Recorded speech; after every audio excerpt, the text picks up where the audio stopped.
el doctorado en Filosofía, en la licenciatura en Teología del Instituto de Formación Teológica Intercongregacional de México y en la maestría en Historia de esta universidad con materias sobre México en el siglo XX. Ella es autora de diversos artículos y libros, y sus líneas de investigación principales son Catolicismo político y social en México durante el siglo XX-XXI, instituciones sociales, educativas y políticas del catolicismo mexicano de los siglos XX-XXI, y de esos mismos siglos la provincia mexicana de los jesuitas. Entonces, pues le damos la bienvenida. Muchísimas gracias por acompañarnos, Mari. Muy buenos días, gracias por esperarme, pero bueno, vengo de dar otra clase fuera de la universidad. Lo que quiero plantearles aquí, que es lo que he hecho en las dos sesiones anteriores, es tratar de unir y venir desde un concepto muy general de democracia con algo central de las democracias representativas actuales que tienen que ver con la participación social y dar además pues preguntas para lo que sea un enfoque espiritual y ético.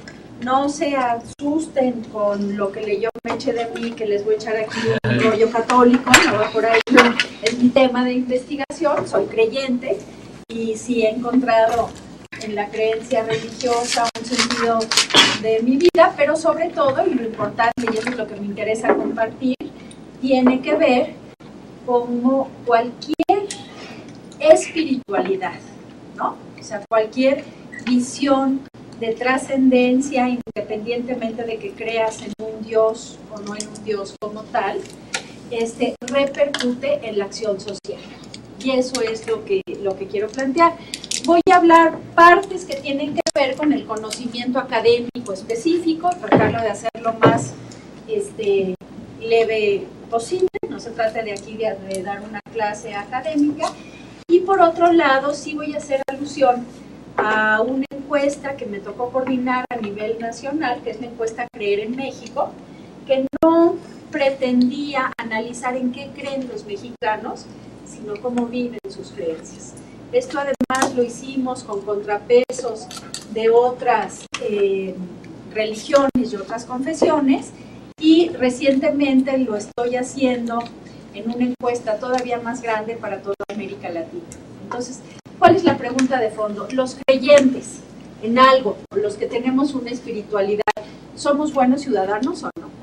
¿Qué dirían? ¿Tiene algo que ver alguna creencia o concepción espiritual con ser mejores ciudadanos o no? Sí. Sí. ¿Y qué creen? ¿Que los creyentes y los que poseemos una espiritualidad somos mejores ciudadanos? Estadísticamente, ¿eh? No me estoy metiendo aquí en la confesión individual. Pues tal vez debería ser. Debería ser, pero en la práctica no es, ¿no? Entonces de esto es lo que voy a hablar. Sí. Gracias. Bueno, pues entonces comenzamos con un hecho que a ustedes les toca muy de cerca. Quise no entrar aquí como creen de los historiadores que empezamos con el Pithecanthropus. Algo que ustedes vivieron, lo vivieron como actores de primera línea el año pasado, que fueron el terremoto de 2017. Que miren, para mi generación, que fue una generación que nos cambió el terremoto del 85, fue muy impresionante para los que participamos en grupos desde entonces, ver que fuimos actores secundarios el año pasado, que los verdaderos actores principales fueron ustedes. Y esto es una sensación rara, pero al mismo tiempo muy esperanzadora, de decir algo se construyó, que ustedes son los que tienen la batuta. Y yo me quedo pensando y digo, mi generación, que fuimos niños en el 68, que nos movió el 85, sumado a la espiritualidad ignaciana y otros aspectos que nos movieron, pero lo que mi generación no hizo, porque hicimos cosas muy poquitas, el verdadero cambio ya no lo hicimos. El verdadero cambio les toca a su generación, ¿no? Ya no lo hicimos. Y estoy hablando de los que participamos, hubo muchos que no participaron.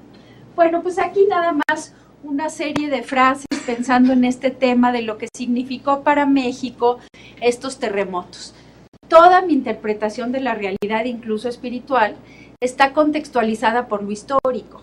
Es lo que soy, lo que creo, lo que sé, ¿no? Pero los temblores de la Tierra nos han vuelto a presentar a un desconocido. Y ese desconocido es México. O sea, este momento, desgraciadamente fue solo un momento, un par de meses, 2 meses a lo más, ¿no? Donde la tragedia nos dio cuerpo como país. Es decir, en algún sentido nos permitió ser, pero sobre todo mostrar lo que podíamos ser. Y yo de aquí me quedo pensando, como en otros acontecimientos, como fue con Ayotzinapa, pero en un sentido más reducido, como fue con Acteal años antes, ¿no? Que los mexicanos somos un ser en potencia. Nos cuesta mucho el acto. Y esto me lleva a pensar que en un análisis de la historia de México, los mexicanos somos muy buenos para las tragedias. Nos sale lo solidario, lo fraterno, todo esto, y somos muy malos en la cotidianidad. Como si necesitáramos siempre tener una tragedia o estar viviendo una tragedia para reaccionar bien, ¿no? Y la nación existe, y esto es importante, más que cuando ocupar un espacio o cantar el mismo himno, las personas, nosotros, sabemos que compartimos un destino. Y voy a decir algo políticamente incorrecto. Bueno, creo que muchas cosas políticamente incorrectas, pero esta.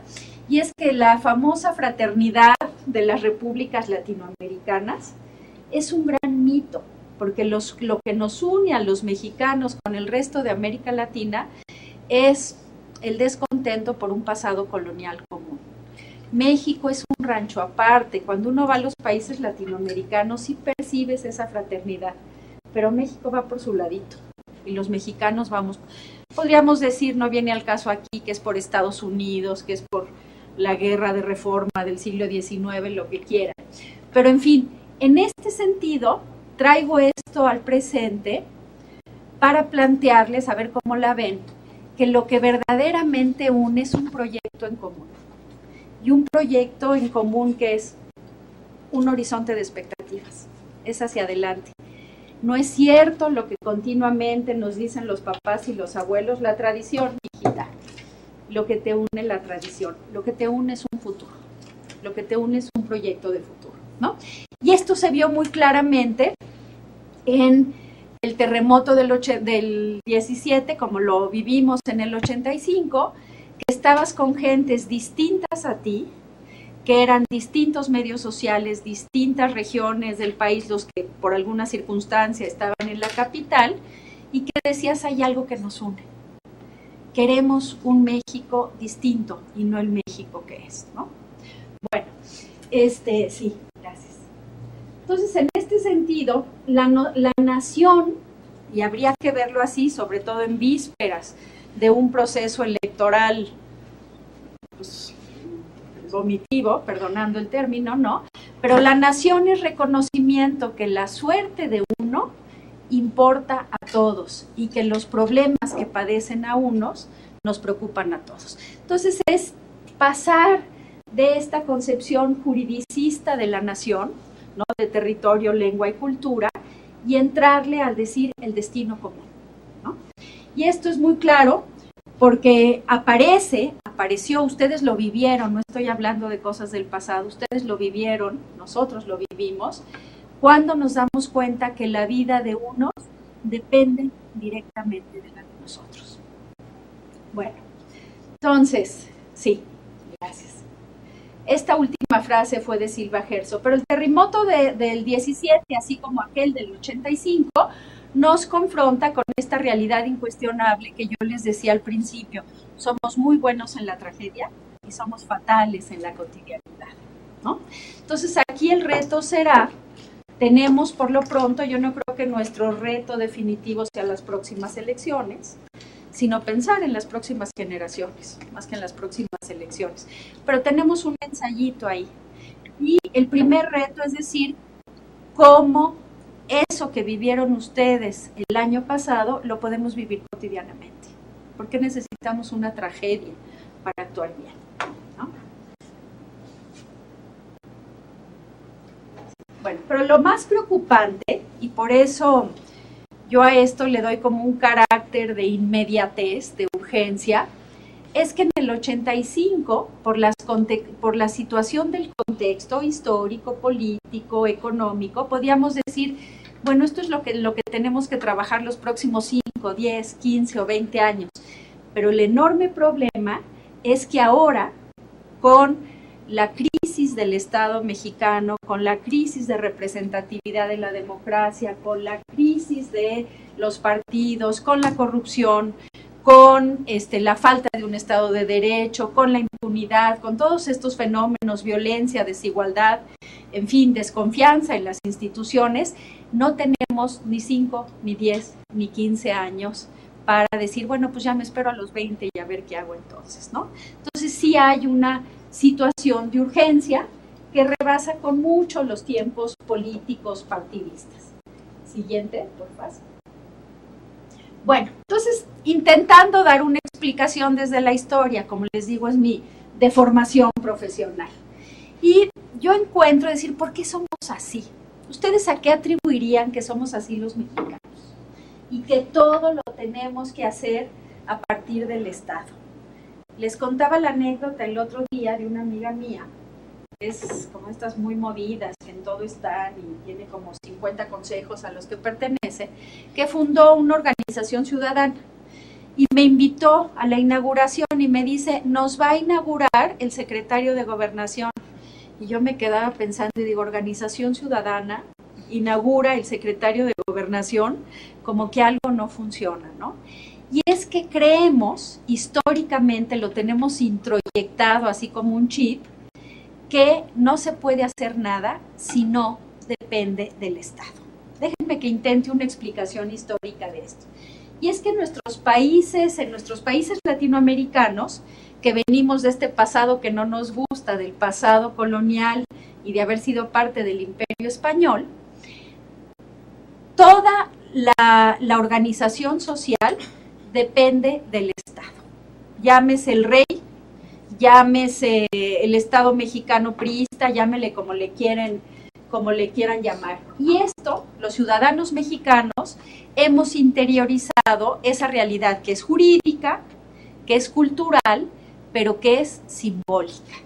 Fíjense en las marchas de los 2 años anteriores, fue el Estado. Y dices, el Estado que tenemos es de chisguete, o sea, no da para más, y sin embargo lo magnificamos como volviéndolo el culpable de todas las cosas. ¿Por qué no pensarnos, ¿no?, al margen del Estado?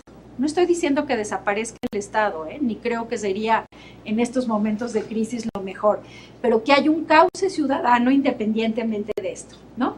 Y en ese sentido, la Constitución que nos rige tiene 100 años, la acaba de cumplir, ¿no? Está cumpliendo 100 años, está estructurada a partir de la vida estatal, ¿no? ¿Qué se trata? El Estado, después del porfirismo y de la Revolución Mexicana, lo que iba a hacer es construir una organización social, pero a partir del Estado. Los obreros iban a ser parte del partido, los campesinos, posteriormente con Cárdenas, los sectores medios, y así fue. Se entiende en ese momento porque el país estaba roto y se trataba de darle una unidad. Pero lo que no lo entiendo, o no lo deberíamos entender en este momento. Piensen, en cambio, en las constituciones de tradición anglosajona. ¿Quién me dice cómo empieza la Constitución de Estados Unidos?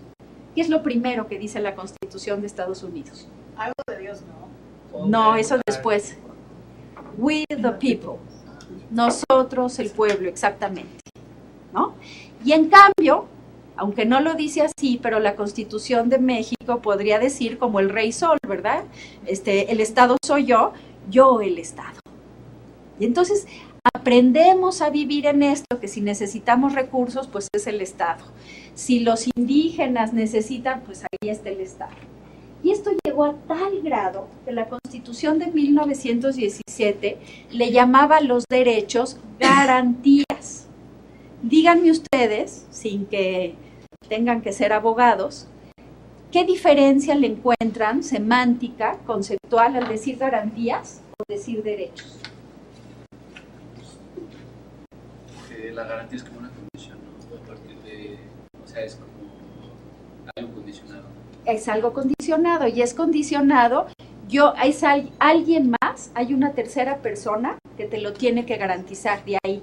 ¿Y quién es ese alguien más? El Estado. Esto lleva al barbarismo de pensar, que de veras lo tenemos inoculado, que es que yo tengo derechos hasta que el Estado mexicano me los reconoce. Fíjense el broncón histórico, cultural, social que tenemos, ¿no? No eres persona, no eres sujeto de derechos hasta que el Estado te lo no es sino hasta el periodo de Calderón, que digo, por lo menos si no lo hizo él, si no lo hizo el Congreso, pero bueno, algo bueno le encuentro, ¿no? Que es que el Congreso hizo una reforma constitucional para cambiar garantías por derechos. Entonces los derechos los tienes independientemente que te los reconozcan. Y es por eso que hablamos de violación de los derechos humanos. Ustedes ya vieron la parte de derechos, ¿no? Entonces crecimos históricamente con esta idea de que este Estado bueno, protector, omnipresente, Big Brother, nos tiene que reconocer para ser, ¿no?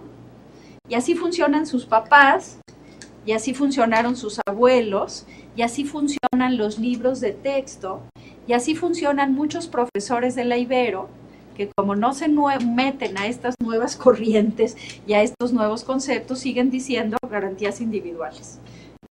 No es una bronca conceptual, es una bronca de la posibilidad de ser.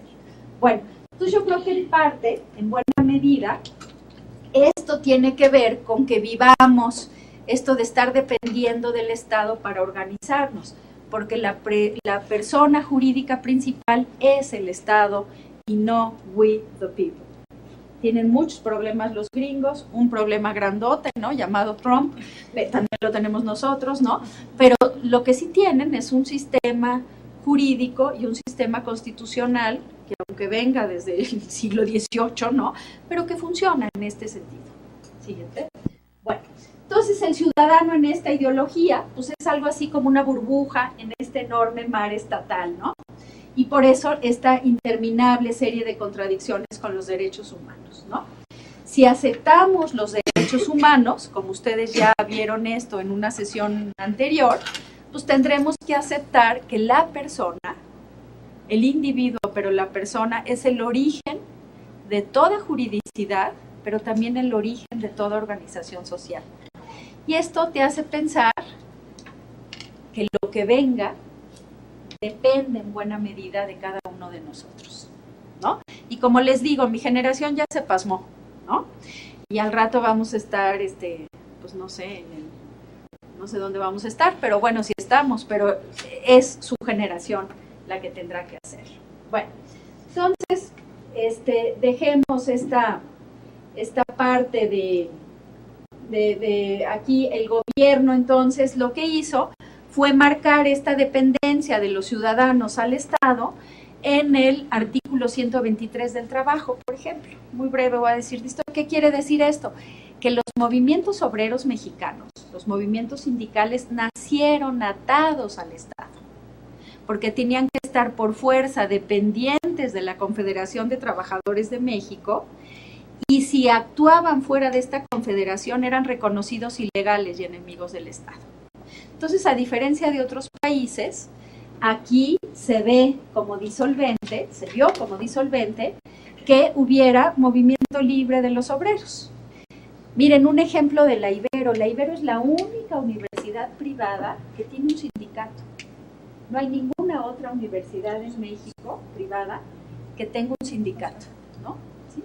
¿Y por qué? Pues porque viene de los jesuitas de los 70s y de muchos procesos eclesiales y sociales y políticos importantes, pero era reconocer que se tenían derecho y que podían defenderse, como lo ha probado la universidad a lo largo de la historia, ¿no? Independientemente de lo que diga la institución. Entonces, por ahí va, y eso es fruto de una espiritualidad, ¿no? Porque no eran los jesuitas, sí era fruto de una espiritualidad. Siguiente. Bueno, entonces en este sentido, una de las metas de más largo plazo y de mayor interés que tuvo este Estado así Pantocrator, Big Brother, fue sentar las bases de un nacionalismo que fuera suficientemente poderoso para representar a la nación. Y esta falacia que a veces hasta simbólicamente repetimos, y es esta falacia de que México es uno y el mismo. ¿Qué hicieron? Todas las diversidades regionales, culturales, étnicas, sociales, económicas, pues las metes debajo del tapete y decimos el nacionalismo mexicano nos engloba a todos, ¿no? Es esta falacia de la unidad y esta falacia de la univocidad, de que no hay divergencias, que utilizan todos los estados para el control político. Y si no, pregúntenle a Mussolini, a Hitler o a Trump, ¿no? El Make America Great Again implica que todos somos unos y que no queremos a los distintos en este mismo lugar, ¿no? Lo diverso, lo heterogéneo, se interpretó entonces como contrario a la nación. Y si había el movimiento, miren, en la historia de Ayotzinapa, no empieza con los 43. En la historia de Ayotzinapa hay toda una historia desde la década de los 20 de rebelión, de represión, de marginación, ¿no? Igual podemos decir de los obreros, igual podemos decir el movimiento campesino independiente y en fin, lo diverso era interpretado como contrario a la nación. Bueno, entonces todo vinculando todo esfuerzo de construcción social al Estado. Oye, que yo quiero crear una organización social, pues que sea del Estado. ¿Quién se salió de esta camisa de fuerza? La Iglesia Católica. Y la Iglesia Católica se salió de la camisa de fuerza porque se saltó las trancas. Es especialista hasta el día de hoy en saltarse las trancas, ¿no? Muchas veces nos parece fatal, pero en decir, pues vamos a atender a las viudas, a los teporochos, a las prostitutas, desde el siglo XIX, ¿no? Sin tener personalidad jurídica y en el XX, porque alguien tiene que ocuparse de ellos y no va a ser el Estado, ¿no? En fin, bueno, siguiente. Ahí luego se las dejo y ya verán nuestro siguiente. Y esto sigue así hasta otro movimiento emblemático. Sí yo tenía 6 años. Me decía un alumno, oye, tú militaste en el 68, y le digo, pues desde mi carreola, sí hice mis pininos, ¿no? Pero este movimiento estudiantil de 68, que viene a cuento porque es el antecedente de la participación del 85. ¿Y qué plantea? Primero que nada son jóvenes, y son jóvenes de su edad, porque cuando uno piensa en jóvenes, dice, son los que ya tienen una carrera, y se sumaron a la iniciativa de moda ahorita de los Méxicos posibles, ¿no? No, son jóvenes que tienen entre 18 y 24 años, son preparatorianos, son alumnos que no llegan siquiera a la mitad de su carrera, ¿no? Y entonces tienen el derecho universal a la educación, que pues el auge económico en México de la década de los 60 permitió que la educación universal fuera verdaderamente universal, lo que ya no es, ¿no? Y de esta manera que al interior de las universidades, fundamentalmente la UNAM, pero también la Ibero, los jesuitas participaron en el movimiento del 68 y los estudiantes de la Ibero participaron en el movimiento de 68 y sacaron a la luz el México diverso, los disensos que tenían que ver con lo social, no tanto con lo económico, porque se vivía el modelo de desarrollo estabilizador y México crecía al 7% anual, que no es cualquier cosa, ¿no? Pero sí lo social y además lo político, causas de participación. Y miren, como decía el otro día Ricardo Pozas, un especialista de investigaciones sociales que vino a las jornadas de historia sobre el 68, dice, si los estudiantes del 68 y las estudiantes del 68 se habían confrontado con sus papás, pues ¿qué les duraba días ordaz? O sea, ya lo habían logrado con su papá, ¿no? Y esto es cierto, porque 68 lo que pone en evidencia son las 3 figuras de autoridad que están viendo que no son tan legítimas como dicen ser. El padre, el Estado y la Iglesia Católica. Y la Iglesia Católica, ¿por qué? Porque era la que normaba la conducta del 96.3% de los mexicanos que se declaraban estadísticamente como católicos, ¿no? Pues piensen que en 67 llega la píldora anticonceptiva a México, ¿no? Entonces, todos estos factores, evidentemente, que van a incidir en el disenso. Sí, siguiente. Entonces, pudimos vivir el 85 porque nuestros hermanos grandes, lo hablo en mi caso particular, habían vivido el 68. Y no es que estuvieran en la cárcel, es que de alguna manera la música, el disenso, el diálogo, los cauces de apertura los vivieron, se la debemos al 68, ¿no? Entonces, ya para hablar de ciudadanía y los terremotos del 85, pues ante aquella tragedia sin precedentes, la sociedad capitalina descubrió su fuerza y autonomía, su capacidad al margen de los aparatos estatales. Miren, y esto fue impresionante. Hay que pensar que el presidente Miguel de la Madrid, que ha sido de los menos peores, de los presidentes del México contemporáneo, se tardó 48 horas en hacer un comunicado a los mexicanos, ¿no? ¿Qué había dicho antes? Una nota consular, una nota diplomática diciendo los mexicanos nos bastamos solos, muchas gracias y no necesitamos ayuda del extranjero. Este nacionalismo mexicano, bravucón, de sombrero de charro, ¿no? ¿Y qué fue lo que pasó? Que luego vieron que evidentemente no podíamos con esto. Entonces, fíjense, tenemos un estado en 1917, que es el estado de bienestar, que desde el estado vamos a dar todo para los mexicanos. En 68 tenemos un estado que como ha roto el vínculo con los ciudadanos, como ya no puede dialogar con ellos, reprime. Fíjense. Y tenemos en 85 un estado catatónico que ni siquiera puede llevar a cabo el acto más importante de autoridades con ciudadanos, que es la comunicación. ¿Y qué es lo que hacemos los ciudadanos? Que somos, no somos tan conscientes de nuestro derecho, pero que no estamos en la lógica del Estado. Pues unos hacen tortas, como yo les decía, yo acabé en la morgue, ¿no?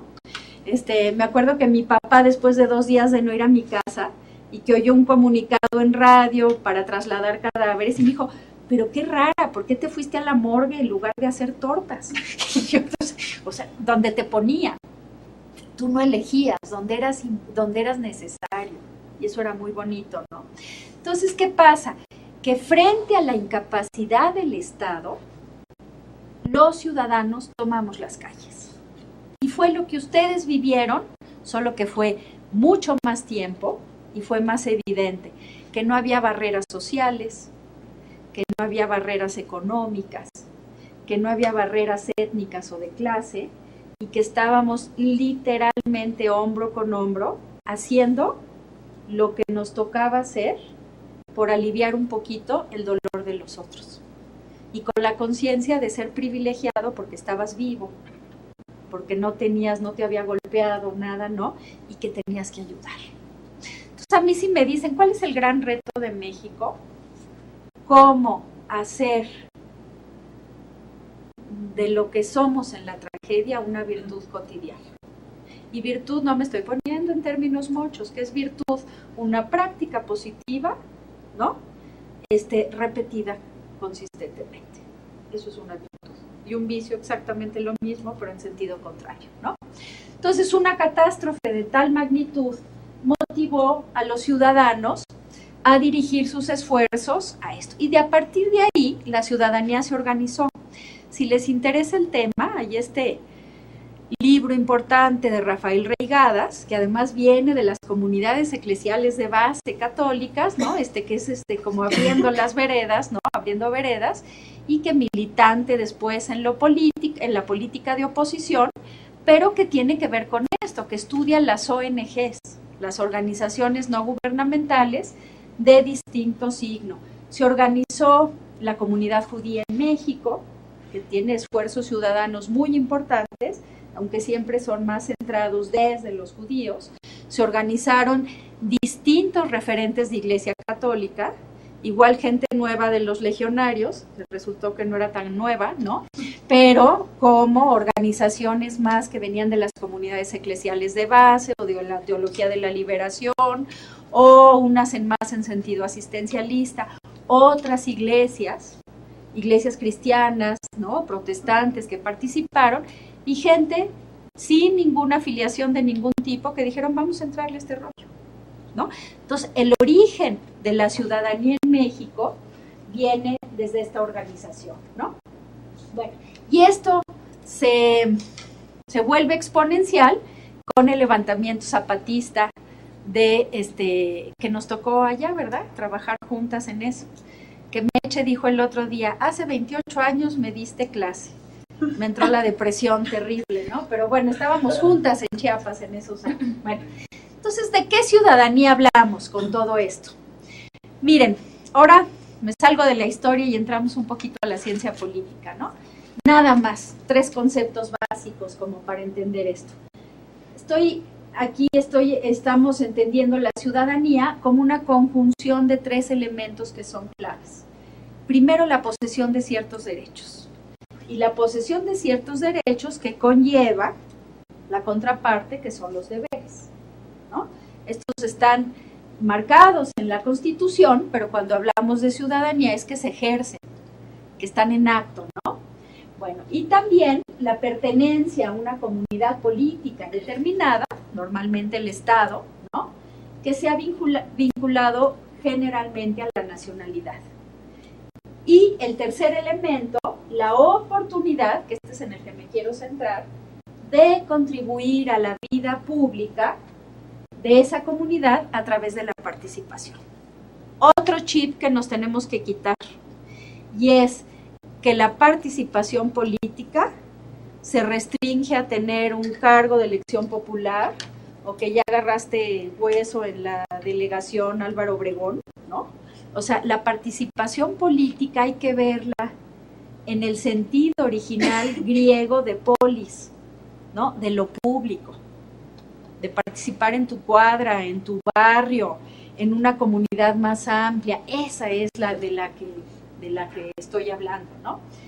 Entonces, en este sentido, ver que la ciudadanía jurídica, que es la primera de la que hablábamos, tiene un énfasis jurídico que por una parte garantiza derechos, pero que por otra parte deberes, ¿no?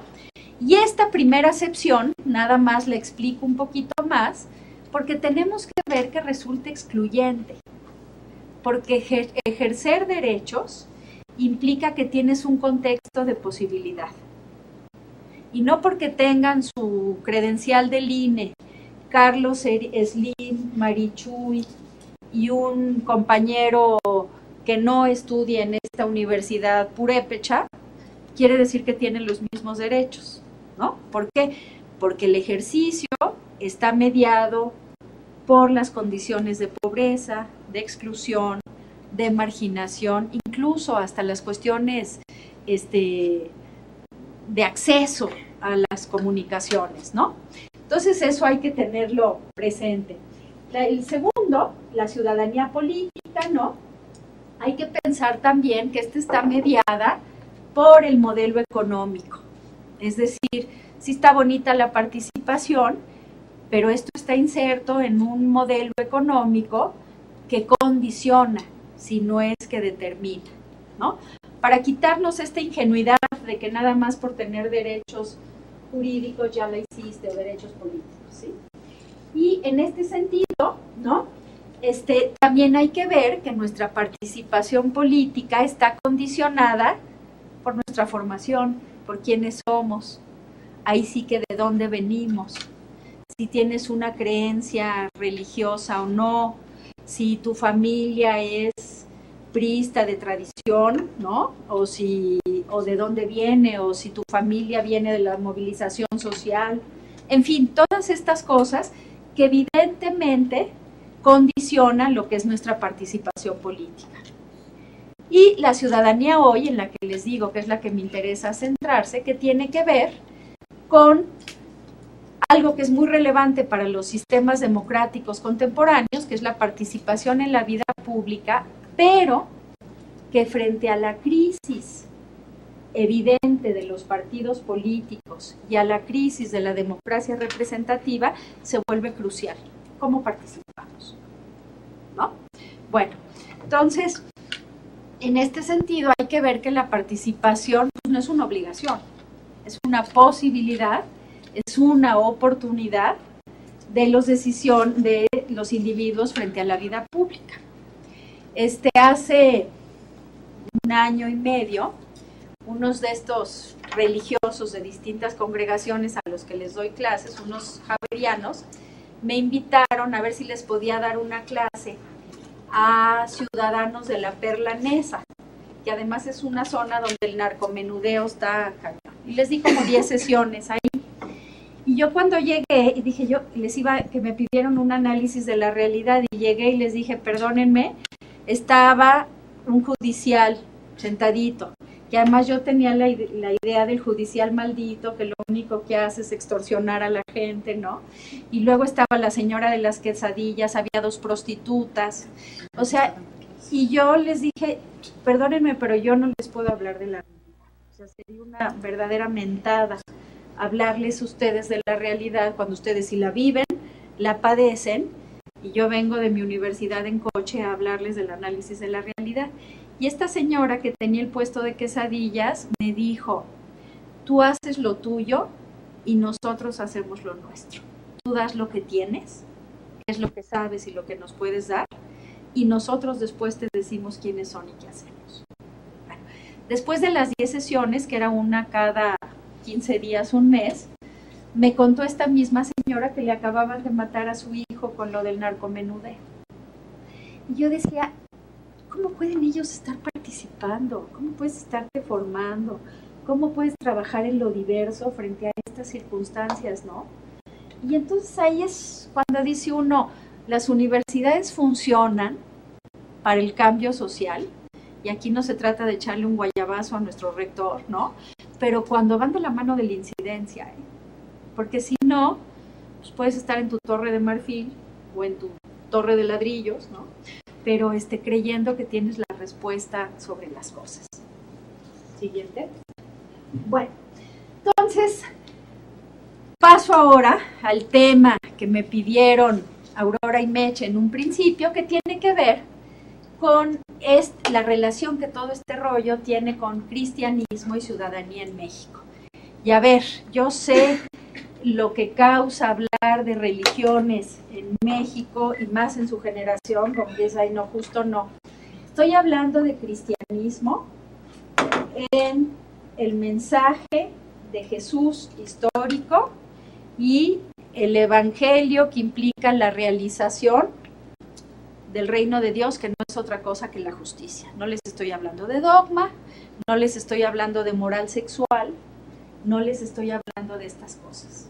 Y en este sentido, el cristianismo, que a mi juicio, y creo que se sustenta históricamente, sigue teniendo mucho que decir desde este mensaje de la realización de la justicia, ¿no? Y aquí lo que yo quiero hacer, presentarles a ustedes, y lo que hicimos con la encuesta Creer en México, es ver cómo viven su fe, sus distintas fes, sus distintas convicciones, los mexicanos. Y nos parecía un tema pertinente, a mí me parece pertinente, ya que el 86% de los mexicanos en esta encuesta, que tiene validez nacional, que la hizo además, nosotros la hicimos, pero un grupo de investigadores, ¿no? Pero que la realizó Ipsos Bimsa, que es la tercera casa encuestadora a nivel mundial, ¿no? El 86% de los encuestados se dijo pertenecer a una religión. O sea, para todos estos teóricos del secularismo que decían la religión va a desaparecer, pues nomás no, porque ahí está. Lo que ha cambiado es el contenido de lo religioso, pero como fenómeno ahí está presente, ¿no? Bueno, y entonces lo que quiero así es darles una ventanita de lo que ustedes ya intuyeron al principio, una radiografía potente del verdadero ser, por supuesto que no en sentido ontológico, pero en sentido existencial, de la creencia de los mexicanos, y si teniendo creencia, cómo somos como ciudadanos. Mira, voy a decir una obviedad, pero más vale decirla. Cuando uno ve estas encuestas nacionales, uno piensa en su experiencia personal y no, eso no es cierto porque yo no soy así, ¿no? Entonces hay que pensar que esto se hizo en todo el país, en las distintas regiones, desde el quintil, o sea, desde el nivel más alto socioeconómico, lo que fue más difícil de encuestar, hasta el nivel de marginación extrema rural, ¿no? ¿Cuál fue lo novedoso de esta encuesta? Que fue la primera hecha con iPad, que fue la primera hecha, por eso fue tan cara, a nivel nacional, con especialistas en estadística, es decir, sabían los que le hacían esto, y que habíamos estado detrás un equipo fuerte de historiadores, sociólogos, demógrafos, haciendo todo, especialistas en religión haciendo esto, ¿no? A nosotros no nos pagaron un peso, pero pues bueno, fue bonito participar, ¿no? Entonces, lo que interesa aquí es cómo vive, cómo se comporta, cómo actúa la gran mayoría de los mexicanos en el ámbito de lo público. Les voy a hablar nada más de 5 datos duros que surgieron. Si les interesa ver, se pueden meter en internet y se llama encuestacreerenmexico.com o .org, ¿no? Vamos a empezar en el segundo semestre de 2018. Vamos a hacer la actualización de esta encuesta y con temas más específicos de mujer, con temas más específicos de sexualidad, que aquí nada más lo esbozamos como un módulo, pero que va a estar como más fuerte, ¿no? Bueno, entonces en el fondo de esta cuestión radica algo que para mí es central en mi investigación, una muy relevante preocupación ética. ¿Qué tanto las religiones, ahí va la pregunta, qué tanto las espiritualidades ayudan a consolidar una ética nacional? Y cuando digo ética, estoy hablando de comportamiento moral en lo público, no de qué piensas de los gays o qué piensas, no me estoy metiendo en eso, es en el comportamiento de lo público, ¿no? Y por tanto, la construcción de una auténtica ciudadanía. Salud. Entendiendo auténtica ciudadanía, pues estos 3 elementos que habíamos visto, derechos, participación, compromiso, en fin. Bueno, síguele. Entonces, otra más, ya luego esto se las verán. Entonces, la reserva ética presente en las religiones, no hay una religión que no tenga una reserva ética. Cuando apareció la Santa Muerte, que no saben la cantidad de adeptos y la capacidad de movilización que tienen de votos en lugares, por ejemplo, como en Tepito, ¿no? Se les negó el registro ante Gobernación porque decían, no es evidente que tienen una reserva ética, por decirlo así, y porque no favorecen al bien común. Cuando se ligó, que yo creo que es en cierta manera injusta, que en ese contexto igual lo era, ¿no? Pero cuando se les ligó a secuestros y a todo este tipo de cosas, ¿no? Entonces, todas las religiones pues, tienen una reserva ética, que la tienen como de museo, que no la usan, otros que la tienen activa, ¿no? Entonces, en este sentido, podríamos decir que buenos cristianos pues, deberían ser buenos ciudadanos, ser garantía de buenos ciudadanos, y la realidad es que no. Y aquí está el reto que planteo. Sí. Entonces, aquí está la primera de la encuesta, que dice, ¿usted pertenece a alguna religión o iglesia? Y tenemos que el 86% de los mexicanos, estamos hablando de una validez de la respuesta superior al 98.5%, ¿no? Dijo que sí. Y un 14% que no. Entonces, vale la pena preguntarnos sobre lo religioso y sobre lo espiritual, ¿no? Bueno, si este 86% lo volvemos 100%, tenemos que el 92% de ese 86 se dijeron católicos, ¿no? Un 7% cristianos no católicos y luego referencia a otras religiones no cristianas. Entonces aquí están, perdón, nada más la anterior, pentecostal, neopentecostal, Iglesia de Jesucristo de los Santos de los Últimos Días, adventistas, la Luz del Mundo, los bautistas, la Asamblea de Dios, en fin, toda esta serie de cosas, ¿no? Y ellos basaban sus respuestas en decir, yo tengo una concepción religiosa. Siguiente, bueno, aquí empiezan los asegúnes. ¿Cómo se comparten? Sí. Nada más, ¿de qué edades? ¿De qué edad a qué edad? De los 18 a los 70 años. Que además era muy interesante, pero pues es que necesitas hacer mucho trabajo ahí. Si me meto, me corren de aquí. Pero bueno, por la cuestión del tiempo que te lleva a hacer esto. Pero, por ejemplo, si tú lo pones a ver regionalmente, ahorita les señalo unas desviaciones regionales, pero por edad es bien interesante. ¿Qué dicen los abuelos y las abuelas? Y son muchos Méxicos. Es bien interesante esa parte. Entonces les pregunta aquí, ¿qué piensa usted de la actitud que las autoridades deben tener en materia de derechos humanos? ¿No?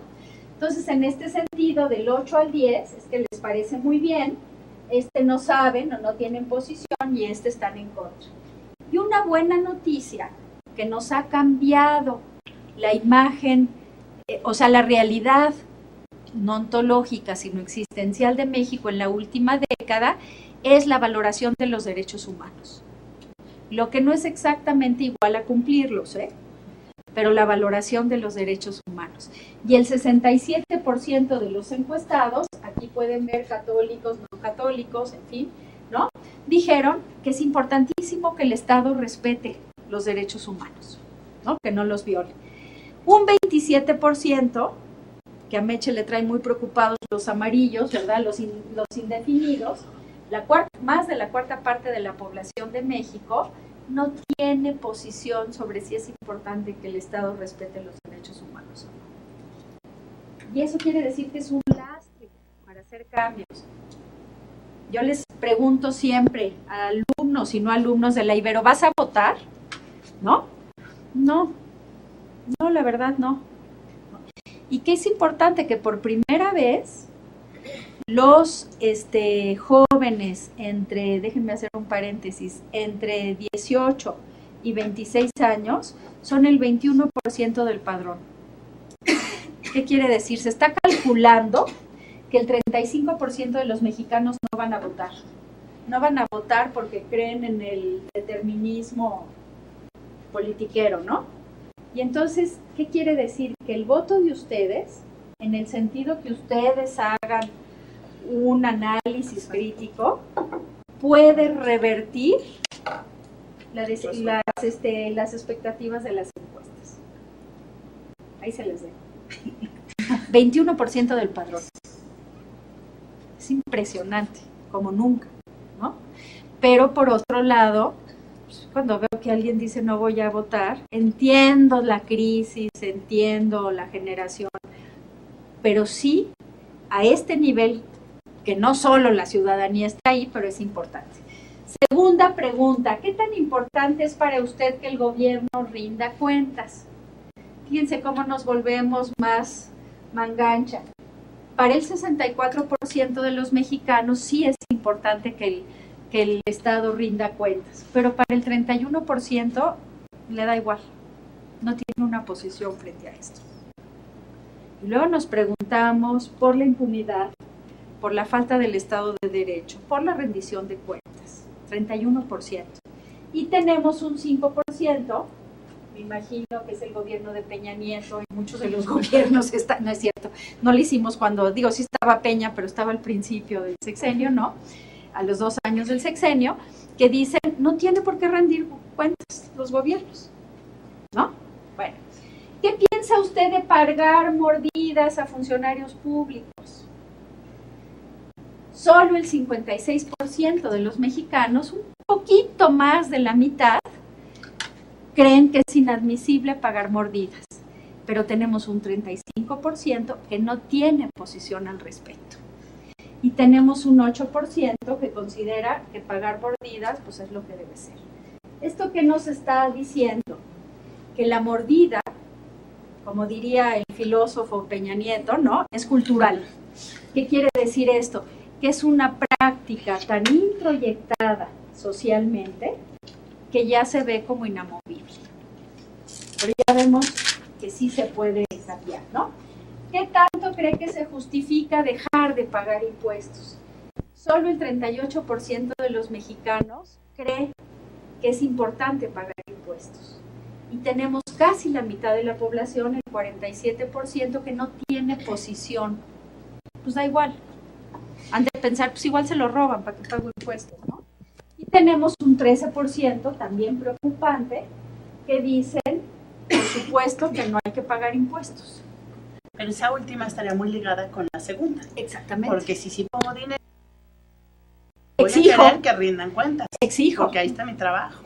Y ahí está lo ciudadano. Por eso yo les ponía al principio esta cosa de que es derechos, pero es deberes, pero la participación está ligado a eso, ¿no? Bueno, una más. La siguiente. Gracias. ¿Qué tiene que ver aquí? Fíjense esta dicotomía o esta contradicción absurda pero real en México que se da entre lo que beneficia a México o lo que beneficia a mi familia.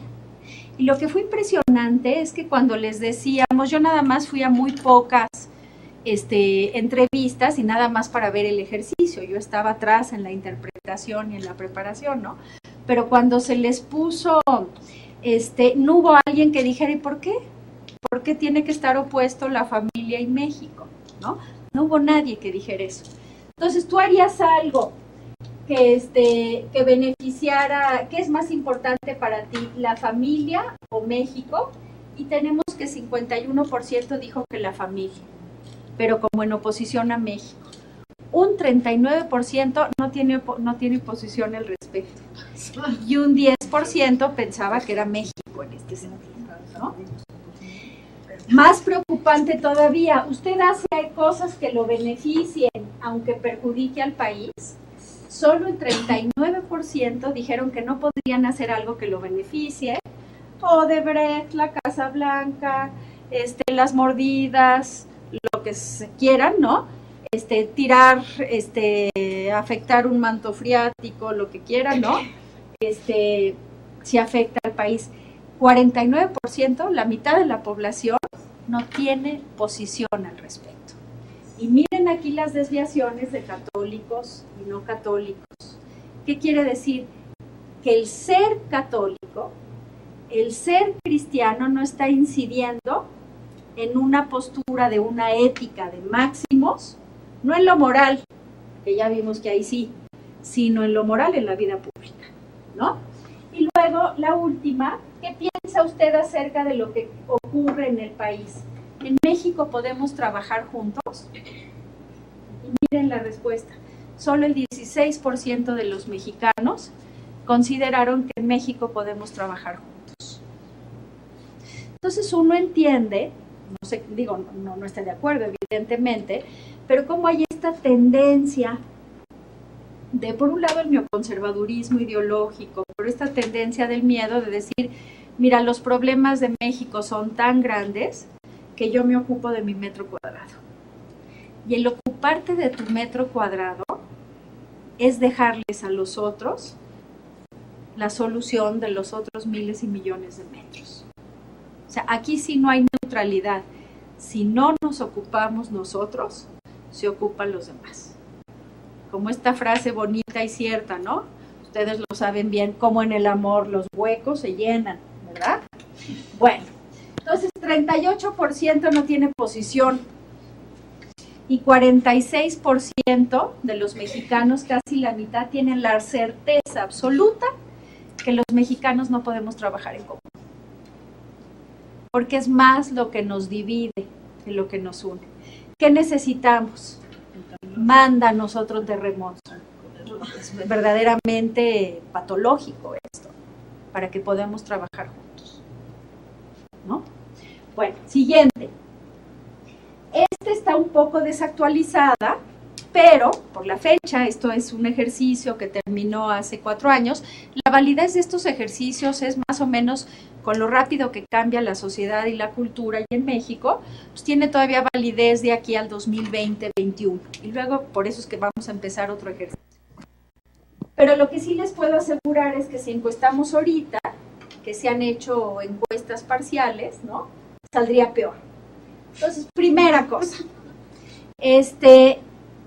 ¿qué instituciones, se les pregunta a los mexicanos, para ustedes les dan credibilidad? ¿A qué instituciones? Y fíjense nada más, la primera es la Marina y la segunda es el Ejército. O sea, estamos hablando ahí que la inmensa mayoría de los mexicanos le dan su cheque en blanco, su voto de confianza a la Marina y luego al Ejército. ¿Qué les dice eso? No puede ser por el término mal empleado de Marines, o sea, que los mexicanos no hacen pasar por Marina. No. En realidad, Marina, porque fue la que asumió la seguridad interior desde el sexenio de Calderón, se mantuvo vigente con todo el de Peña, y entonces era pues el encargado principal de la seguridad pública. ¿Pero qué les dice? Que los mexicanos le estamos dando un cheque en blanco a estas instituciones. ¿Cómo surge? ¿Cuál es la necesidad? Exactamente, seguridad. El mexicano está privilegiando, este mexicano distinto, diverso, contradictorio, pero estamos privilegiando por encima de cualquier otra cosa, seguridad. Y esto es un problemón, porque la seguridad no viene sola, sino viene con el miedo. Y estás dispuesto a hipotecar los sueños, el horizonte de expectativas, lo que quisieras, por un mal menor. Y por eso es que en la Perla Neza me contaban que pagaban seguridad a los que les pedían derecho de piso, porque si no, como a la señora quesadillera, pues le matan a su hijo, ¿no? Entonces estamos hipotecando nuestro futuro, el mío más cortito, el de ustedes muy largo, ¿no? Estamos hipotecando nuestro futuro por una promesa bastante dudosa, por cierto, ya lo vimos, de seguridad, ¿no? Y la tercera, para creyentes y no creyentes, que le dan la credibilidad, es la Iglesia Católica.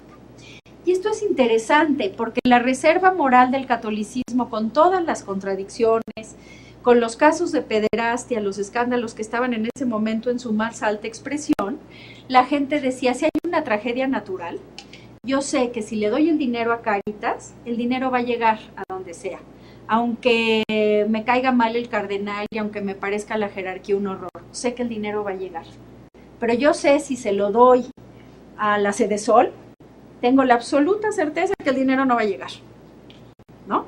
Entonces, aquí yo lo que les decía a los obispos mexicanos cuando nos tocó presentarle en su asamblea es pues a reactivar esto, que la gente de fuera, los que no les caen bien ustedes, pero que están viendo, y es decir, la acción social de la Iglesia es valiosa.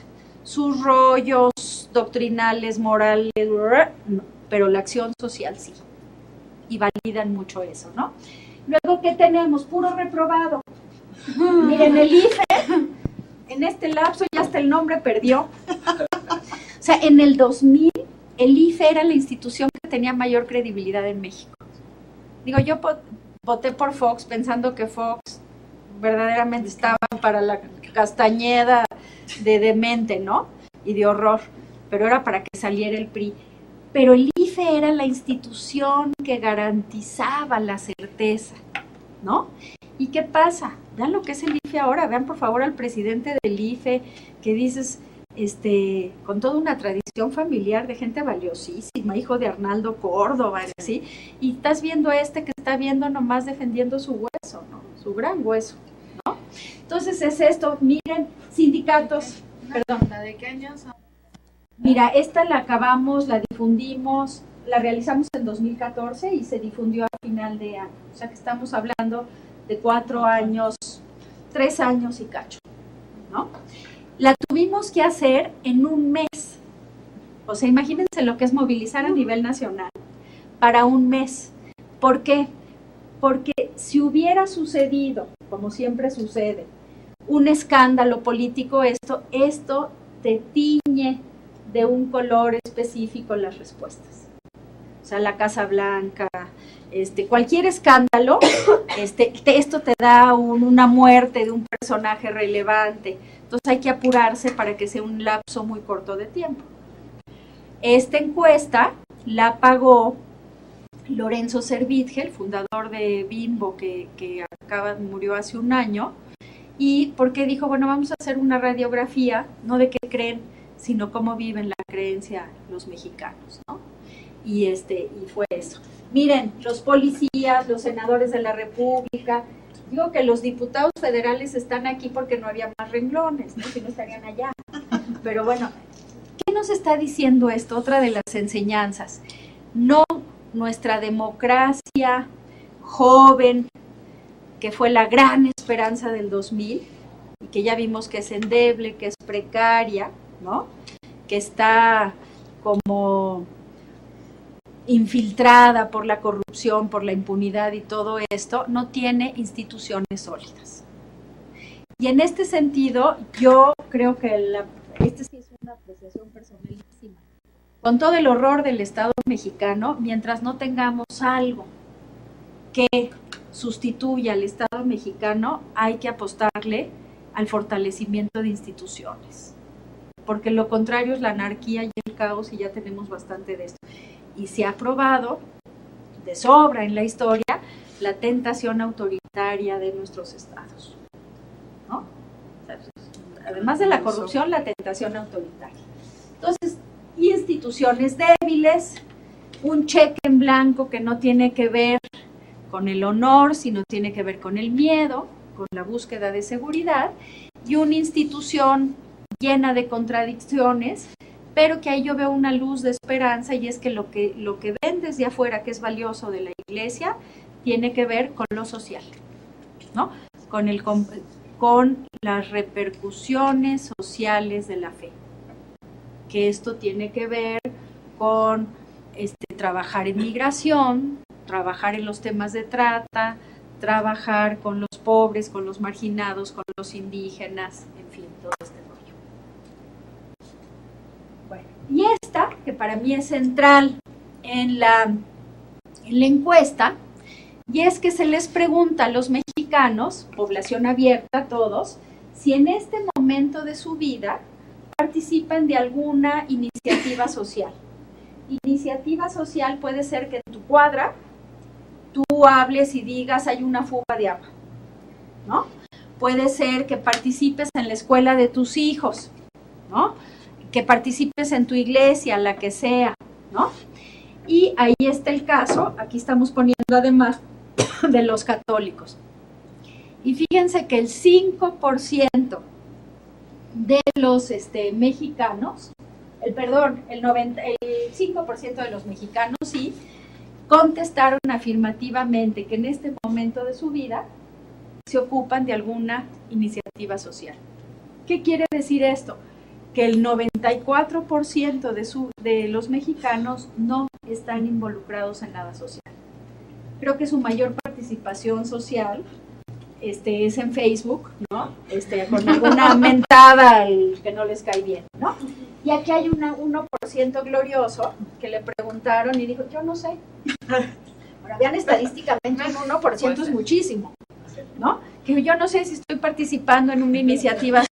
No te preocupes, no estás participando, ¿no?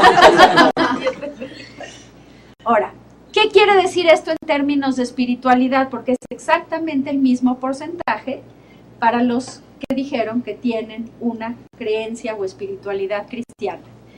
Que solo para el 5% de los que tienen una creencia o espiritualidad, el compromiso social es constitutivo de su fe. El compromiso social es constitutivo de su fe. Y un 94% que creen que no hay ninguna contradicción entre tener una fe religiosa o una espiritualidad y lo que pasa en el mundo público. Y así podemos entender estos creyentes duros. O sea, vamos, a mí me chocan los antagonismos y decir los buenos y los malos, pero bueno, estos creyentes duros, fundamentalistas, ¿no? Es que explica poco y confronta, ¿no? Ya tenemos muchas confrontaciones, pero en fin, que pueden tener una práctica religiosa diaria y esto todo así, pero creen que es 1 metro cuadrado. Mis hijos se van a casar con tus hijos porque son buenos y creemos lo mismo, y quitamos ya acá todos los horribles que piensan distinto, y lo demás, ¿qué? No hay relación. Puedes vivir perfectamente tu vida, irte al cielo, ¿no? Es la creencia, sin que hayas hecho algo más allá de tu metro cuadrado. Este para mí es otro reto fundamental en el que tenemos que participar. ¿Cómo revertimos estos números? ¿Cómo achicamos estos amarillos de que planteaba Meche, de indecisos que no saben si sí, si no, si importa o si no importa, ¿no? Bueno, ya vamos cerrando. Entonces, ¿qué conclusiones tentativas podemos extraer de los datos? Pues, primero, una contradicción importante para el catolicismo y para las religiones cristianas, que es que lo que valoran los mexicanos, tanto los creyentes como los no creyentes, de las iglesias particulares, es su acción social, su compromiso en el ámbito de lo público. Y están estas instituciones fortaleciendo el dogma, la creencia dura, determinada concepción de moral sexual, ¿no? Y la gente que dice, oye, yo no sé qué piensen en otros temas, pero yo veo a estos franciscanos de Guarache, que son los que apoyan a las patronas de Amatlán, y veo a Fray Tomás que se la está jugando, y veo, ¿no? Eso, ¿no? Entonces, es estar centrado como en una transmisión de la fe que tiene que ver mucho más con la palabra, cuando esta generación, su generación, no quieren maestros, sino lo que quieren son testigos. Y los testigos hacen, no dicen. Digo, pueden además decir, pues tenemos que tener chamba, ¿no? Pero sobre todo hacen, ¿no? Entonces, yo ahí sí lo reto. Siempre les digo a mis alumnos de Problemas Contemporáneos de México, el primero o segundo día de clase, si ustedes me encuentran un movimiento social en México que no tenga un componente de religiosidad, o sea, que no tenga un componente de religiosidad o espiritualidad, se pueden ir con un 10. Hasta ahora nadie se ha ido, ¿no? Y por lo pronto aprendieron algo de la historia de México buscando, ¿no? Pero es decir, si uno se mete al ESME, ¿no? O si uno se mete al CENTE, o si uno se mete a Ayotzinapa, o se mete, te encuentras que hay un componente de espiritualidad importante que puede ser de nuestros pueblos originarios, que tiene que ser con este vínculo con la madre tierra, que tiene que ser con algún tipo de espiritualidad, pero ¿qué es lo que mueve? ¿No? Esta concepción de que hay algo que trasciende la iniciativa individual y que nos hermana, que unos somos corresponsables de los otros, ¿no? Sí. Bueno, y necesitamos, pues esto es clarísimo para las religiones institucionales, activar la reserva ética de las religiones en el ámbito de lo público. O sea, señores obispos, señores pastores, no se pasmen. ¿Y esto por qué es importante? ¿Porque nos encante? No, porque el 86% de los mexicanos se dice no solo creyente, sino miembro de una religión. Esto hay que tomarlo con sus asegúnes. Les decía yo que una señora ahí en la zona muy católica de León, Guanajuato y de esa zona, que decía como cuarentona, y decía, sí, en la encuesta, sí, yo soy creyente y quiero morir católica. Ay, ¿por qué? No, pues es que yo me acuerdo cómo mi abuela, el Viernes Santo, después del ayuno, nos preparaba de postre una capirotada. ¿Y luego? Nos decía, y fíjense que esto nos lleva a un asunto bien interesante. En la creencia religiosa, las espiritualidades están vinculadas a las emociones. están vinculadas a las emociones, están vinculadas a la nostalgia, están vinculadas en esos momentos que luego uno va purificando su fe.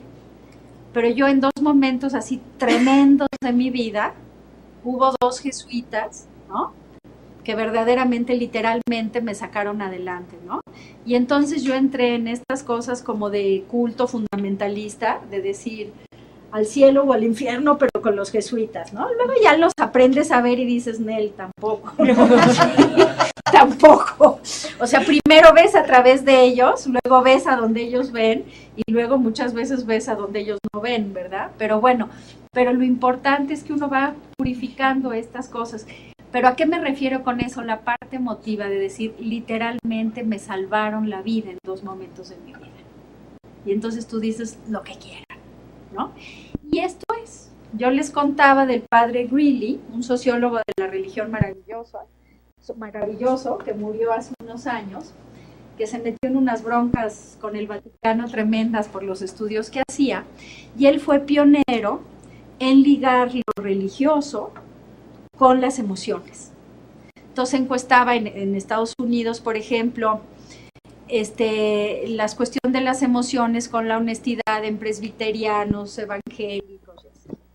Bueno, nosotros tratamos con un gran sociólogo de la religión, Rodolfo Soriano, de hacer eso para México. Entonces les decíamos a los católicos, ¿estás feliz con tu religión? Todos los católicos de la encuesta dijeron, o sea, rayados con el catolicismo, ¿no? Yo soy católico y quiero morir católico. ¿Y qué es el catolicismo, no? Entonces no sabías, salió que los católicos dormían mejor que los no católicos. O sea que yo hasta la fecha no sé si era por conciencia tranquila o por inconsciencia. Posiblemente es por inconsciencia.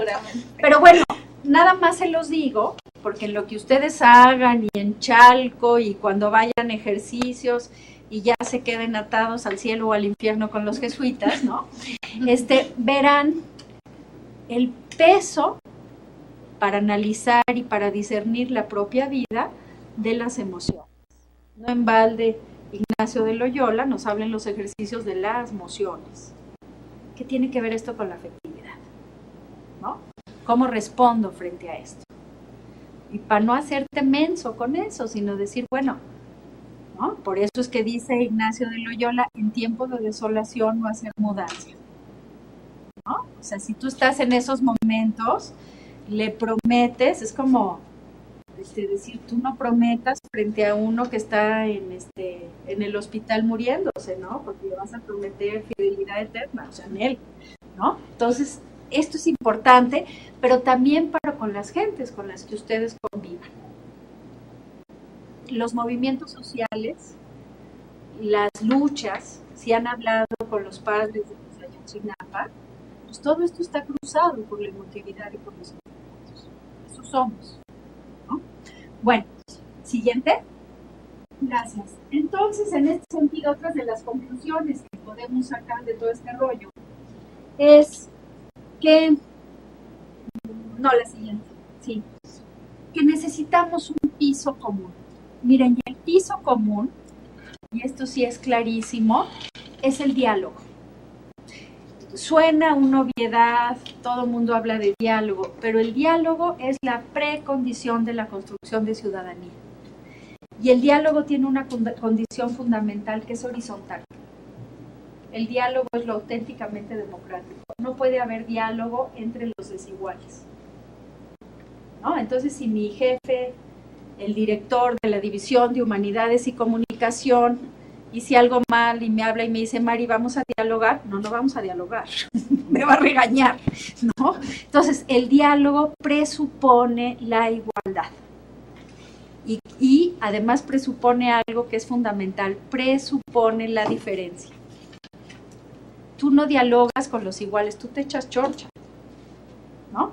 Entonces, en el diálogo, ¿qué te permite el dialogar? Confrontar tus propias posturas, reafirmarlas, modificarlas, ¿no?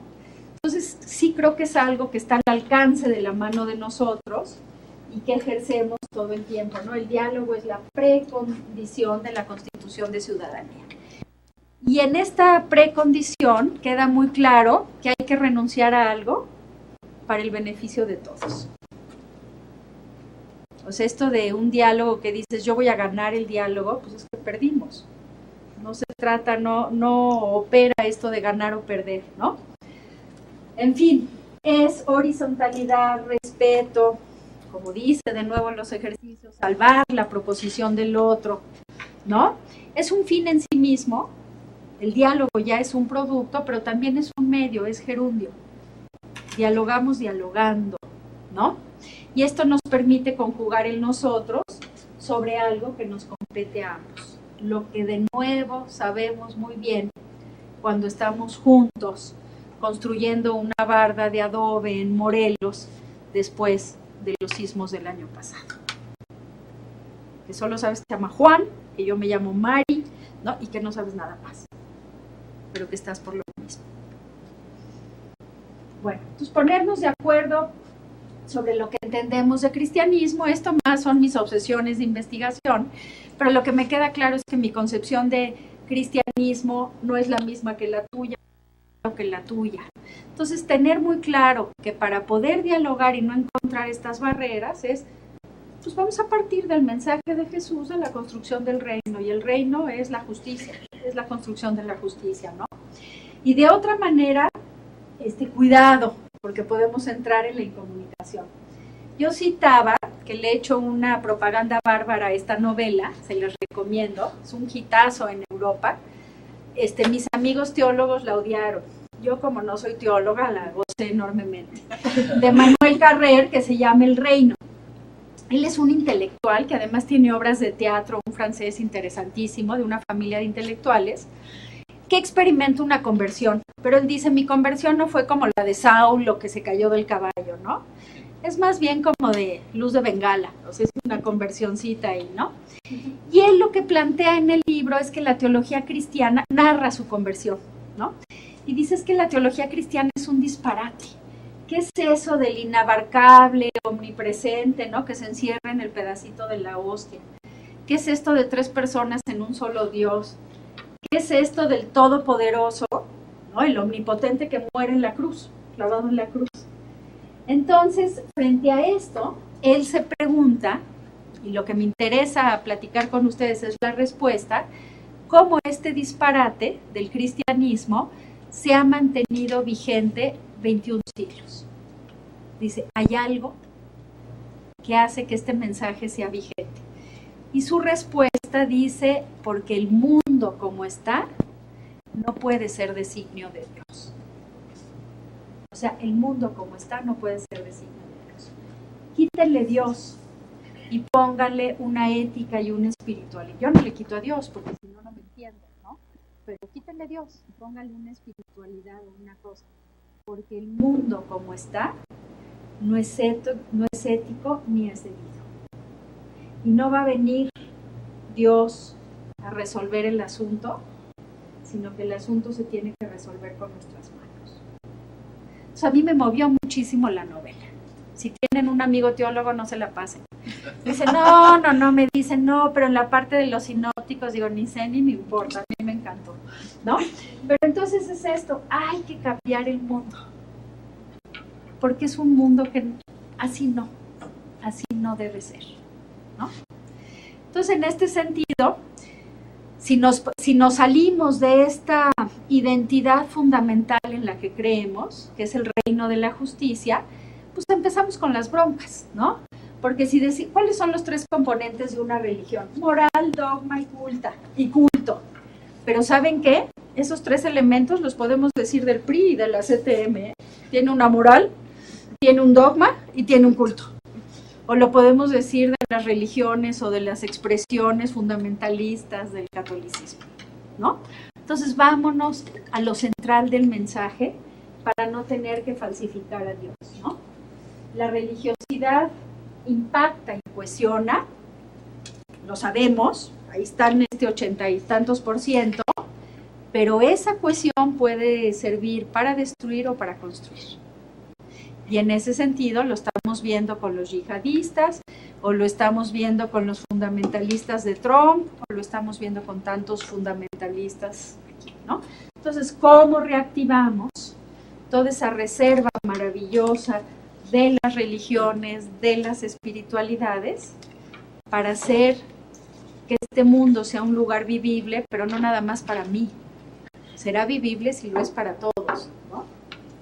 Bueno, y ya cerrando, vivir un cristianismo auténtico, pues requiere metanoia, como nos decía Saulo con su conversión, ¿no? Un cambio de mentalidad. Un cambio de mentalidad que para mí implica experimentar este encuentro que me cambió la vida y que es lo que me permite trabajar por cambiar la vida de los demás. Y cambiar no es yo desde acá te la cambio, sino colaborar con los demás para cambiar la vida. Y la vida, para que sea una vida digna, una vida valiosa de ser vivida, ¿no? Siguiente. Bueno, siguiente. Bueno, esto es una cosa que me parece importante. Miren, las épocas de bonanza, si se meten a la historia, nunca han producido un profeta, un santo, ni un líder. O sea, ni un buen líder. O sea, es reto. No. Y las épocas de crisis, de nuevo vamos con que somos buenos en la de esta, ¿no? No hay. O sea, no.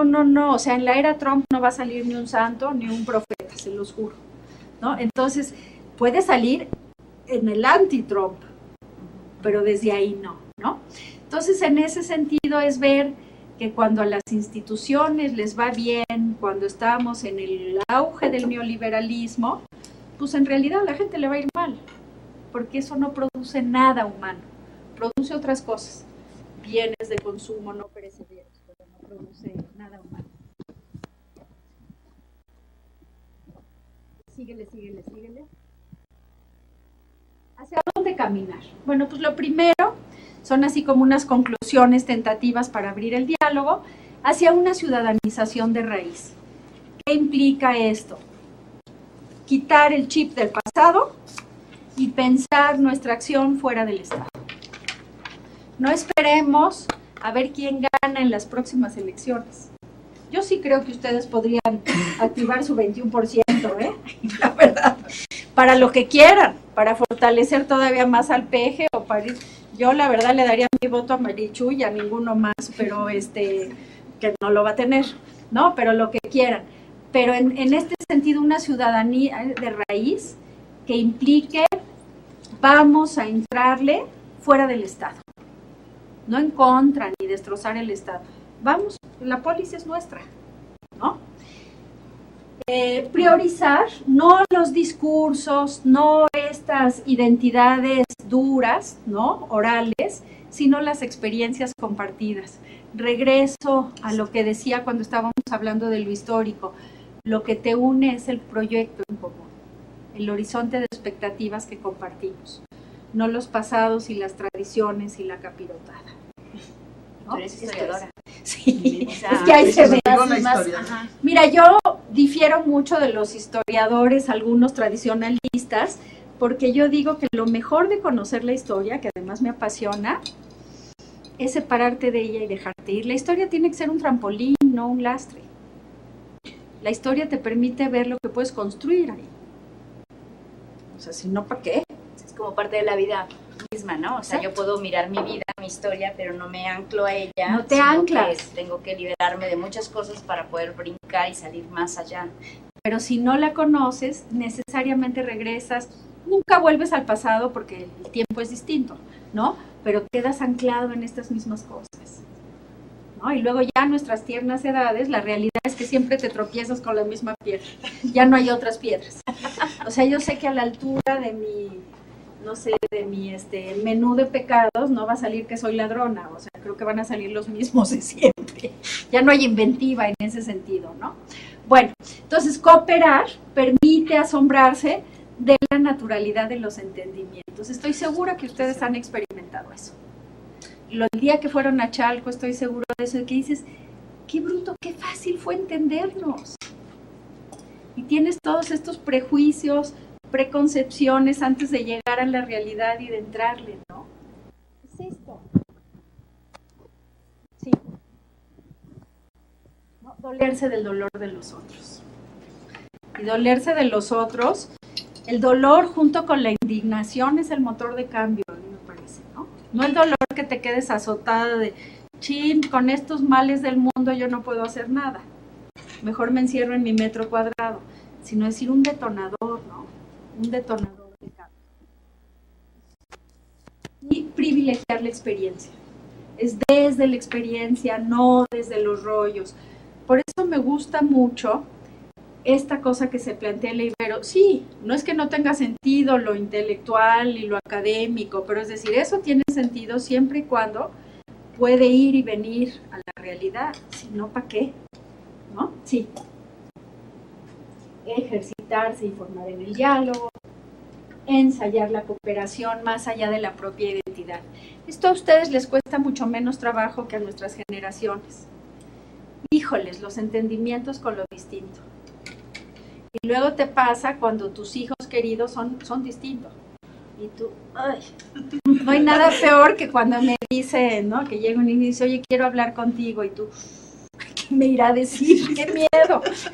Me decía en una investigación que hice sobre el cambio de las entidades de identidades de los religiosos, me decía uno que fue provincial de su orden, que decía, a mí, cuando me llamaba mi provincial hace unos años, yo decía, ¿qué hice? Y dice, y ahora cuando me llama uno de los jóvenes que quiere hablar conmigo, yo soy provincial, digo, ¿qué hice? Así pasa, ¿no? Sí, ¿no? Valorar la diferencia y aprovecharla para el proyecto común, o sea, la diferencia es una oportunidad enorme, ¿no? Y tolerancia cero a la corrupción. No hay que dárnoslas de que los corruptos están allá. Nuestras prácticas como estudiantes, como maestros, están mediadas muchas veces por la corrupción. Que si copia, y bueno, es copiar, no es robar, ¿no? Que si los profesores damos clases de hora y media y no de... Todo es una mediación de la corrupción, ¿eh? La obligación ineludible de estar bien informado. La gran bronca, con toda la maravilla que tienen las redes sociales, tienen un enorme problema. Y es que ya no hay un diálogo serio, sólido, con los otros para informarse, ¿no? Entonces cualquiera que esté viendo los tweets de los demás o viendo Facebook, siente que ya es un politólogo non plus y que no necesita saber nada más sobre el contexto, ¿no? Entonces es un broncón. Sí. Ensayar la confianza, nos urge ensayar la confianza. Que te vas a llevar cates, pues todos nos hemos llevado, pero hay que ensayar. Sí. Más. Y ya para cerrar, sí, síguele. La última, ¿no? Ser conscientes, y esto me parece fundamental, y esto, pues Chalco y todo esto se los da, de que si solo llegamos unos cuantos, tener la certeza de que no hemos llegado. O sea, no podemos decir que ya llegamos si solo llegamos unos cuantos, ¿no? Y eso necesariamente y solamente es experiencia, y experiencia compartida. Pues ya me eché mi rollo.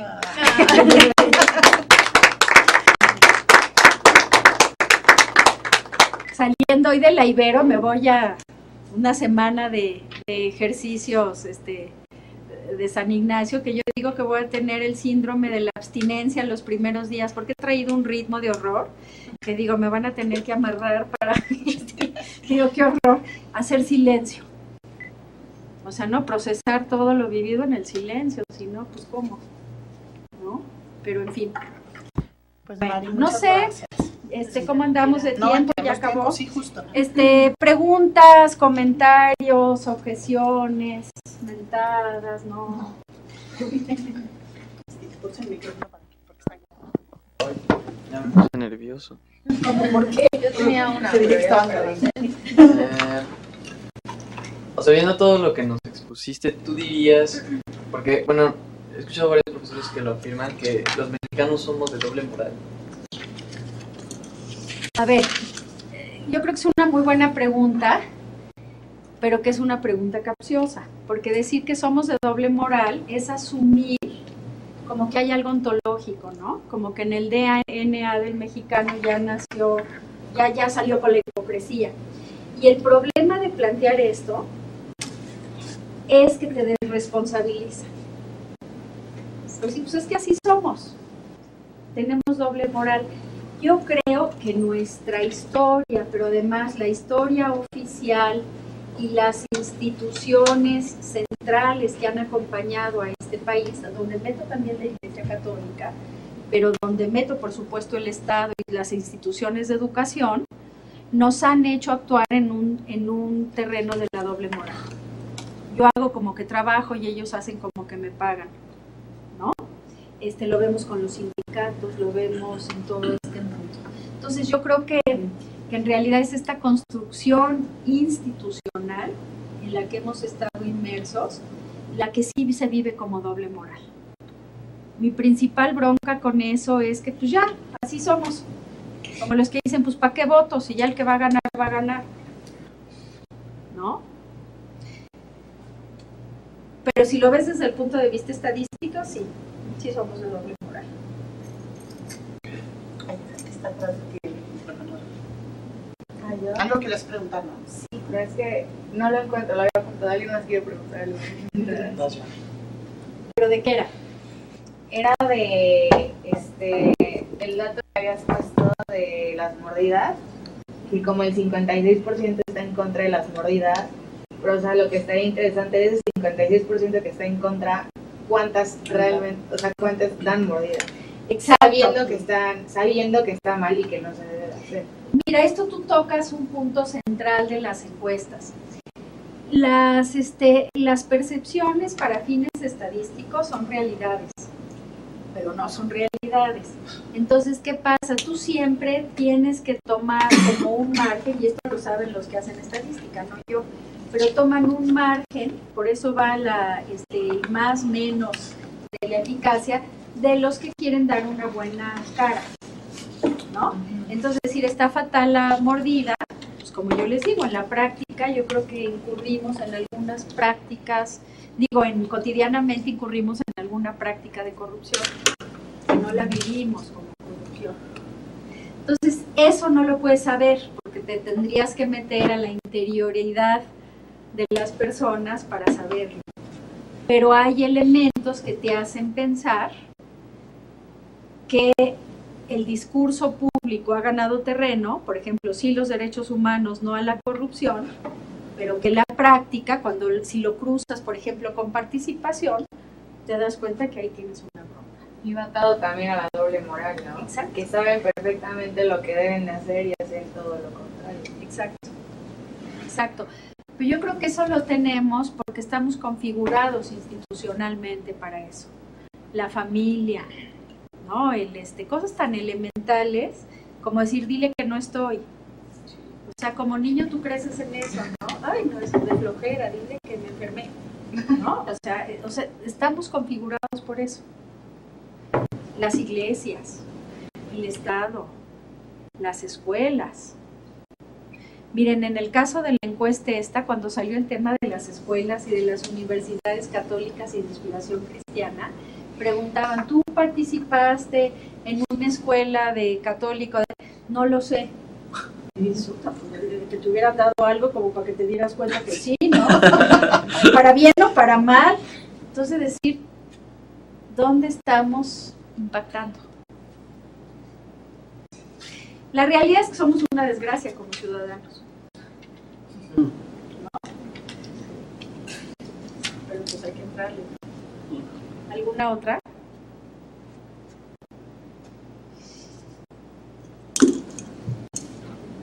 Híjole, es que no me pregunten, me pone nerviosa. Yo tenía una duda. Decías que el 5% de los mexicanos se ocupa de una iniciativa social. ¿Eso era de personas creyentes o de no creyentes? No, esto es en población abierta, pero luego el número para creyentes varía por unas décimas, que es prácticamente lo mismo.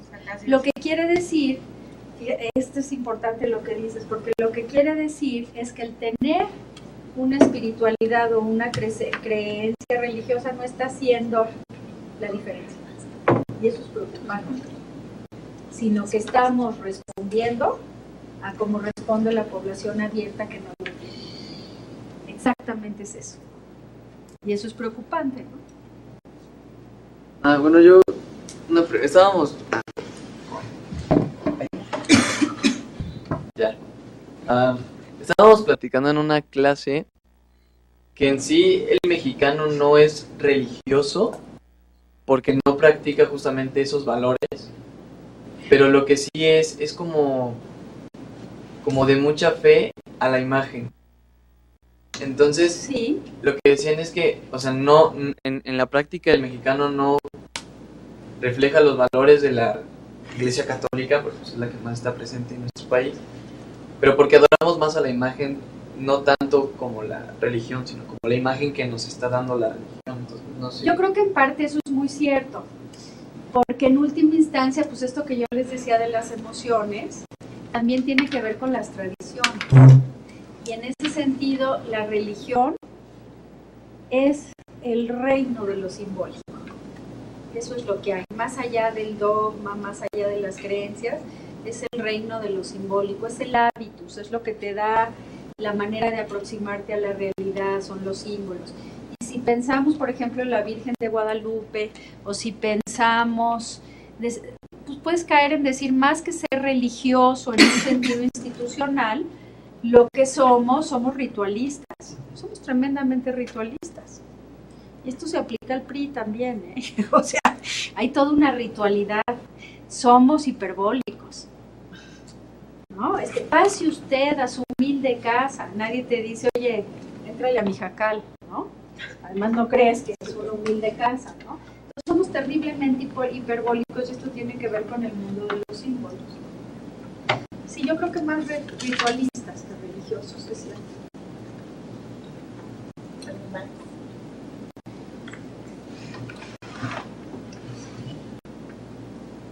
Son dos cosas. Una es la pregunta que hiciste en alguna ocasión, bueno, parte de la encuesta, que como tú dices me pareció un poco capciosa, o para mí bastante complicada, porque decía la preferencia entre familia y país. Y al menos yo dije, no, bueno, yo hubiera sido de los amarillos, o sea, no sé si estaba como el inciso, la manera, la opción de no ponerlos como adversarios, porque yo habría contestado así. Porque, y ahorita te digo una más que se prestó a estas interpretaciones, ellos podían preguntar y se les podía aclarar. Entonces, sí hay un margen importante de me vale gorro, y hay un margen también de decir, yo no veo que tengan que estar contrapuestas. Lo interesante es que cuando se les ofrece la explicación, nadie alude a esta contradicción. Pero hay un caso, y ahí sí nos equivocamos nosotros, que dijimos, ¿cree usted en una vida después de la muerte? Lo obvio sería poder creer en la vida eterna, ¿no? Y lo formulamos de una manera, pero lo que fue sorprendente, ya explicándoles, es que hubo mucha gente que eran creyentes de una religión, pertenecían a una religión institucional y no creían en la vida eterna. Y yo decía, oye, pues está en el contrato, en el credo dice, ¿no? O sea, ahí sí, ya lo firmaste, ¿no? Entonces, uno se pone a ver cuál es el componente de la religión. Y si tú piensas que toda la apuesta institucional de los últimos años de la iglesia es la moral sexual y el matrimonio natural y todo esto, y dices, pues fracasado, porque ninguno de los católicos estos. Ya no les pasé y sí se los menciono porque es importante, pero por ejemplo los pro vida, o sea, yo defiendo la vida, pero defiendo toda la vida, ¿no? Digo, desde el principio hasta el fin de la vida. Pero me refiero a los de estos pro vida en el sentido más ideológico, político, esta cosa dura, fundamentalista. Lo que es muy interesante es que en la encuesta dicen, soy pro vida y estoy a favor de la pena de muerte. Y dices, ah, caray, ¿y cómo le haces? ¿No? O sea, ¿cómo le haces? Y me acuerdo que una vez le planteé a una pro vida esta contradicción y me dijo, por supuesto, porque hay vidas buenas y hay vidas malas. Ok, ya entendí, gracias, ¿no? Entonces, ¿cuál es el componente? Y la realidad es que los católicos, vamos a decir, tienen una formación religiosa del catecismo de la primera comunión. porque no han tenido otra. Entonces tú estás resolviendo problemas que de bioética, problemas de pena de muerte, problemas de estas cosas con tu catecismo de la primera comunión, ¿no? Y luego, por ejemplo, cuando dicen estás a favor de la eutanasia y en lugar de decirte sí o no, te decían, si el médico lo dice, sí.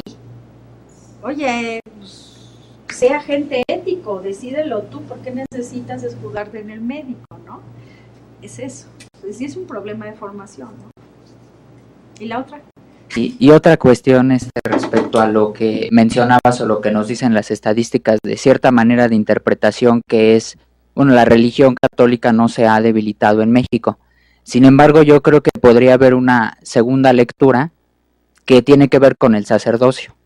Porque yo al menos he visto muchos ejemplos, tengo un amigo seminarista y una compañera psicóloga, ambos pues decidieron, digamos, esta vida religiosa, y algo que notan es que en estos espacios de seminarios es que hay espacios que eran destinados para 70 personas, que antes sí estaban las 70 personas y ahora hay 6 personas. Tienes toda la razón. Quieren, y entonces yo creo que también parte de la religión, o sea, del sustento central del catolicismo es la decisión del sacerdocio. Yo no sé, a lo mejor si un católico me quiera decir si puede haber catolicismo sin sacerdotes. Sí puede. Pero si el puede. El problema es que esa es la concepción tradicional del catolicismo, porque digo, lo que trajo el Concilio Vaticano es decir, es pueblo de Dios, que es decir, el Espíritu Santo no dice me pongo en los obispos y si hay chance me voy con los laicos, es decir, es todos parejos. Entonces, mira, te doy un dato rápido, nada más impresionante. La transmisión de la fe, según la encuesta, el 7%, solo el 7% se da por sacerdotes y obispos. Y la inmensa mayoría de la transmisión se da por mujeres. Se los decía yo en Roma y les digo, ¿qué quiere decir eso? Que si ustedes desaparecieron, por supuesto que no queremos que desaparezcan, la fe se transmite de generación en generación. No los necesito. Ahorita vengo de darles clases a los religiosos y en las vocaciones no. ¿Y por qué no? Porque en el cambio de identidades duras dices, ¿qué diferencia hay entre estar afuera y estar adentro? Si adentro tengo un superior chinche que me está no sé qué, y afuera puedo hacer exactamente lo mismo del compromiso social y esto, pero sin estar así. Entonces, esa es la tendencia, ¿no? Gracias.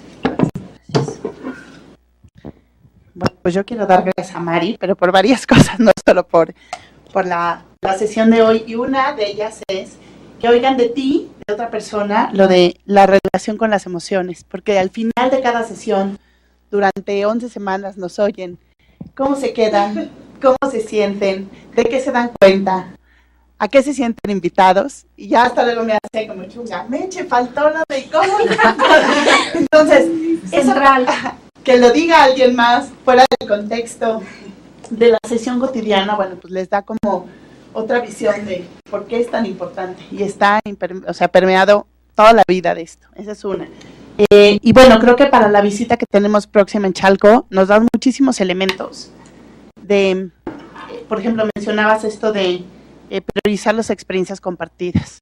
O sea, no solo el tiempo que entre ustedes comparten, que terminan siendo un grupo más que cohesionado y acaban con experiencias para la vida, después ya se hacen campamentos y experiencias por su lado, porque hicieron un grupo muy sólido, sino la relación que llegan haciendo con gente de la comunidad. O sea, esa parte de tener experiencias compartidas, dos mundos que pensaron que no se iban a encontrar y que se veían totalmente diferentes, encontrar las coincidencias, tener eso presente y traérselo en el corazón, creo que es fundamental, y eso es algo que nos queda clarísimo, que está en la necesidad de lo que urge el mundo, a lo que nos urge el mundo, y que no hay tiempo, como les decía Mari, ya no hay tiempo, el horizonte que nosotros tuvimos, ustedes ya no lo tienen. Entonces, bueno, pues no es para asustarlos, sino es para invitarlos, para que de veras vean en estas oportunidades, que vean la participación como una oportunidad y no como una obligación. Entonces, bueno, pues sí, lástima que el tiempo se nos terminó. Muchísimas gracias, Mari, por compartir esto con nosotros. Y Alondra, ¿puedes entregarle esto, Mari? Muchas gracias. Gracias. Oye, dos cosas. ya que platicaste de la perla de Nezahualcóyotl, te vamos a invitar un día a Chalco con nosotros. Vamos Y ya. a tener un proyecto de historia en Chalco. Perfecto, pues ahí nos vamos a encontrar. Y que ya seas colaboradora asociada del PLIUL. ¿Verdad? Invitadísima. Soy porrista, soy porrista del PUL, sí. Muchas gracias, Mar. Pues que les vaya muy bien, nos vemos.